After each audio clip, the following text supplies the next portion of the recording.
Oui, Dupont. François Hermé qui arrive aujourd'hui au sable. En début de semaine, l'heure était aux félicitations pour les skippers encore en course. 2 arrivées le même jour avec un record à la clé, il y avait de quoi impressionner. Aujourd'hui, tu me mets 10 jours, pas une semaine, 10 jours. Bon, je vais faire quoi maintenant? Je vais aller tondre ma pelouse avec mon tracteur, quoi. Toujours sans quille, mais toujours en course, Jean-Pierre Dick est en plein questionnement. Attendre, continuer, abandonner.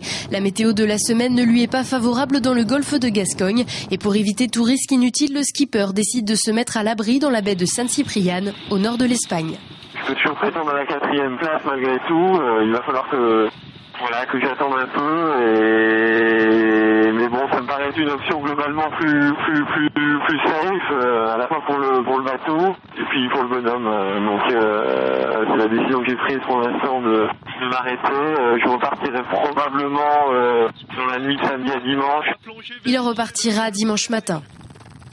Pendant ce temps, Alex Thompson file tout droit vers les Sables d'Olonne. Il touche au but mercredi après 80 jours, 19h et 23 minutes de mer et vient compléter le podium de cette 7e édition. Une première pour le Britannique qui avait dû abandonner lors de ses 2 premières participations.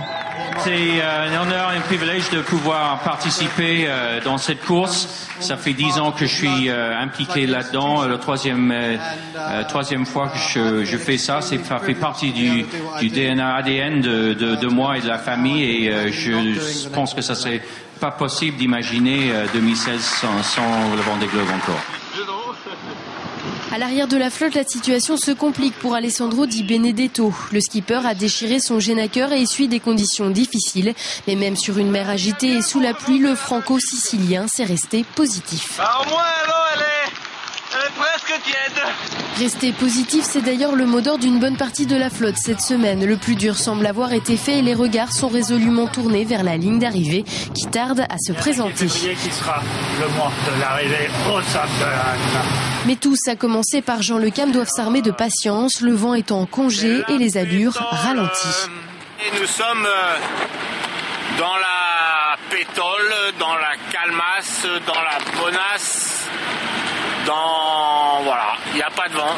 Mais même quand l'arrivée se rapproche, rien n'est jamais gagné dans le Vendée Globe. Ce week-end, coup dur pour Tanguy Delamotte. Il a heurté un ovni qui a abîmé sa dérive bâbord qui s'est coincée dans son puits.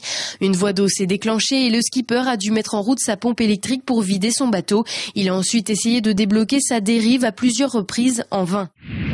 Javier Sanso, lui, n'ira pas au bout. Il a chaviré dimanche au sud des Açores et a pu trouver refuge dans son canot de survie avant d'être élitreillé. Tôt ce matin, il a pu donner des nouvelles rassurantes à la direction de course. Il se trouve actuellement sur l'île de Terceira.